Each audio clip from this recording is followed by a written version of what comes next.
Thank you, Seema. Good morning, everyone. It's a huge pleasure to be with you today. I'm going to need a little bit of help get the presentation up. I'll talk a little bit more in detail about the specific partnership that we're working together on, and then I think, as Seema said, we will spread it out for the panel conversation. I'm Daa Svarer. I am a director at BSR. Whoops, we'll move these up a bit. I'm a director at BSR, a global business network, and we are hugely proud to be partnering with CII on important matters around women's safety in the workplace.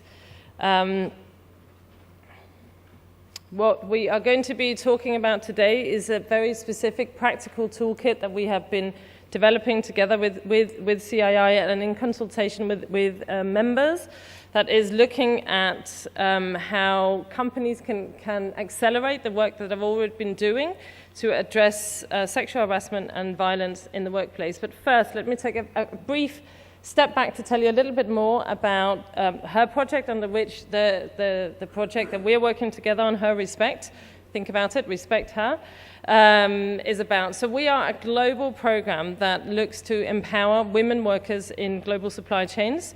We do that using different lenses of focus, because we know that to achieve gender equality in the workplace requires many different interventions. Our three main programs focuses first on health. We know that if workers aren't healthy, if women don't have access to sexual reproductive health rights, then being able to participate in the workplace is limited. We do that through expanding financial inclusion for low-income workers. And the one we're going to focus on today is HERrespect, where we're looking to promote gender equality and tackle violence and harassment against women in the workplace. I think it says up here that we're currently piloting this work in Bangladesh and India, but the truth is we're also working on this in Ethiopia and in Kenya at the moment. So HERproject, we've been around for the last 10 years.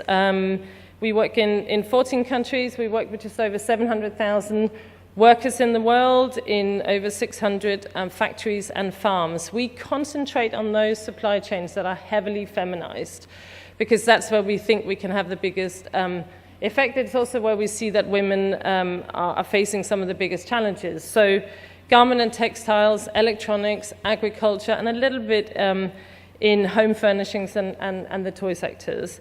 We currently work with over 60 global brands, and we're working with them to really think about responsibility throughout their whole supply chain to ensure that workers, female workers, have equal access and equal opportunity to male workers in their supply chains.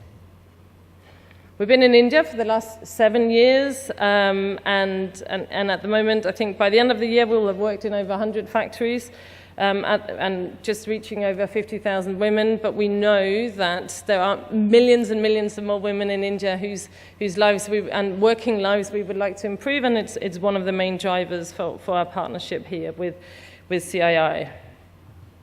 These are just some of the 60 global brands we've worked with. Seema and I were just having a conversation now about the interesting relationship between global brands and local companies.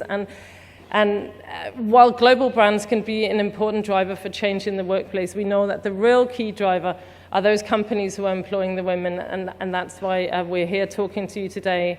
I was saying to Seema before that one of my personal dreams is that we will see a shift in the relationship between global buyers and global brands and some of the local producers, whereby we will see Indian companies, and indeed companies in other countries, holding global companies to account and pushing them to do better. I mean, that's the kind of change that I certainly would like to see.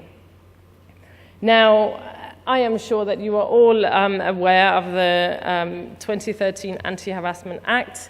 It's a really interesting one compared to some of the other countries where we work in, because it can be an actual trigger for change. Yes, there is, of course, an issue of compliance with the law, but we all know that compliance isn't the thing that kind of really creates change that's going to be around for a very long time.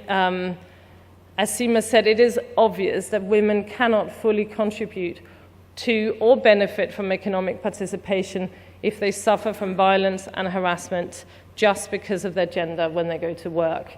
And we also know that women are not always safe in their workplace. I think that the figures from 2015 said that in India alone there were over 330,000 reported cases of violence against women. That means one reported crime every 2 minutes.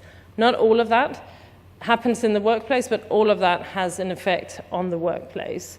We also know for you guys as business that sexual harassment leads to a loss in productivity. So as Seema said, there is a clear business case. APEC, in fact, estimates that just by putting in place effective workplace sexual harassment programs and policies will increase productivity to a tune of somewhere around $200 million US. So what the 2013 Anti-Harassment Act provides is, of course, a very important responsibility that business has to work towards running workplaces that are free of violence and harassment. That's the case all over the world, but this harassment puts an extra emphasis on Indian businesses. I think the more exciting thing is that what it also offers is a huge opportunity for companies to be driving some of that change that the Indian government wants to see. Now, that all sounds very good, but when we go out and we talk to managers and who run companies and to managers within those companies, they say, we understand the law, we understand the importance of it, but how do we get going? And that really was the beginning of our partnership with CII. What we hear from senior managers is that it's a big ask. It's a big ask. There are a lot of components under the law. You have to set up an ICC. There's reporting to do. There's setting up grievance mechanisms. There's doing awareness raising. The question we always get back from business owners here is where do we begin and how do we go about it in the most effective way? From supervisors and managers slightly further down in companies, what we are hearing is a question of what does it mean for me? What does it mean for the responsibilities that I now have?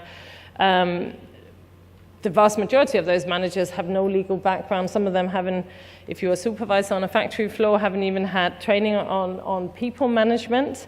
And we know that there is a massive need for capacity building.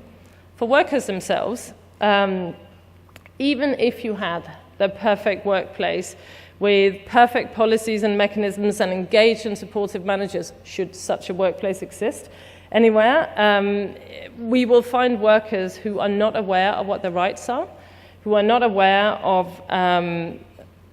what is available to them and what a good workplace should look like. And there's definitely a need to address those knowledge gaps.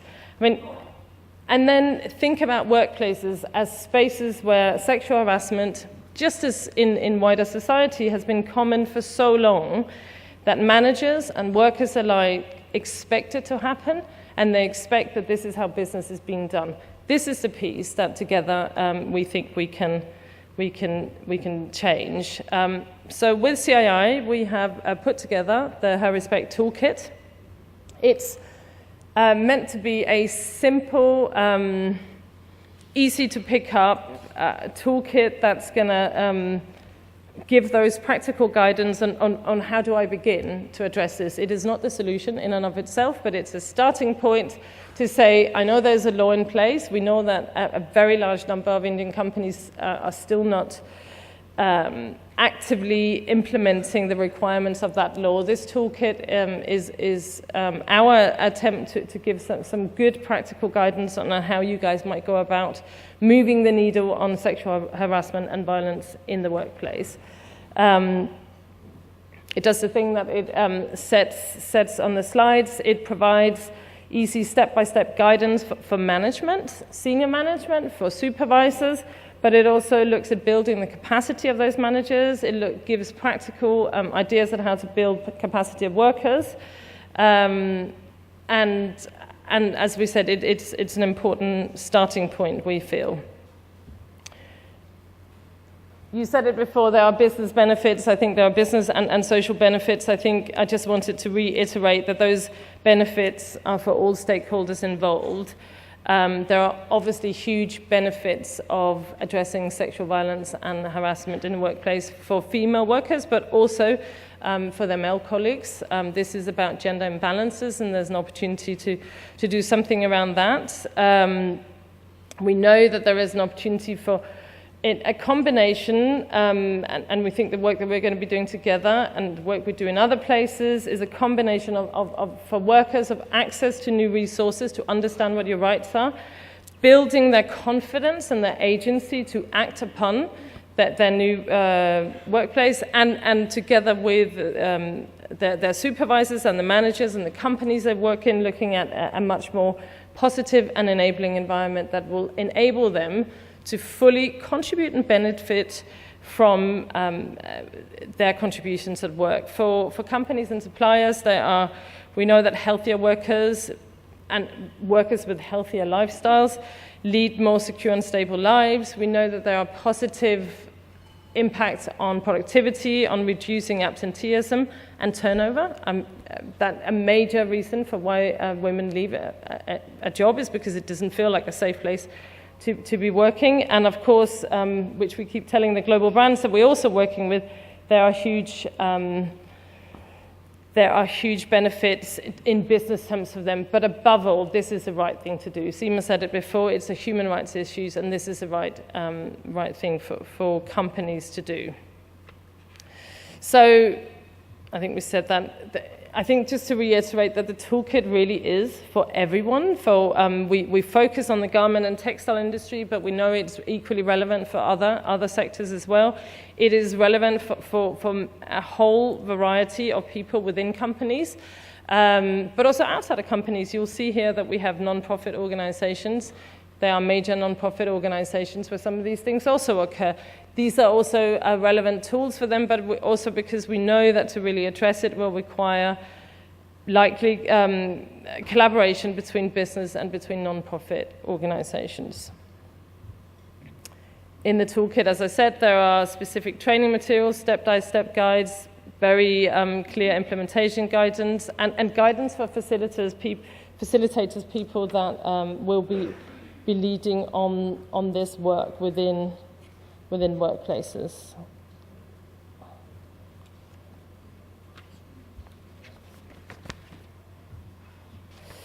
When we put the toolkit together, and we continue to be doing some of these roundtables because continued conversation about how you as business can help tackle this is important. We've obviously been taking input from companies about and CII members on what they thought was important. We consistently hear a desire to do better and to do more. I think my challenge to you today and going forward is let's move from a desire to action and to really, so hopefully when we're here next year, we'll be able to say that these are the different steps that we have been taking, and this is the progress that we have seen.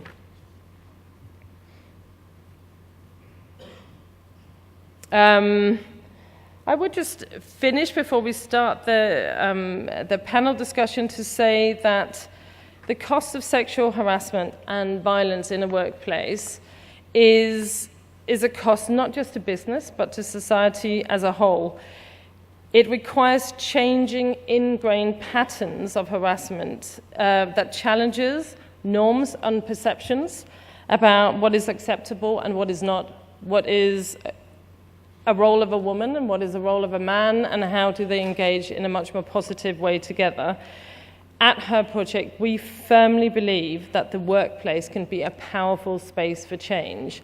For many of the women that we engage with at work, just taking that very, very first job in the formal sector, they have already broken perceptions about the roles of women as being primarily people who care from the home, to say that actually I want to contribute to something in the economy as well.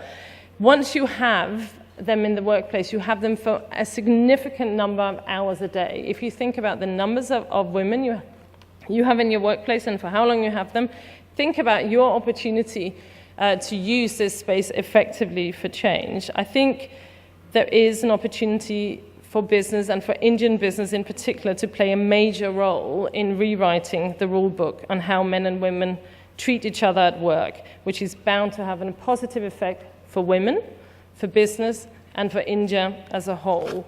So this is what we are here about today, and we're looking forward to continue the conversation. Thank you.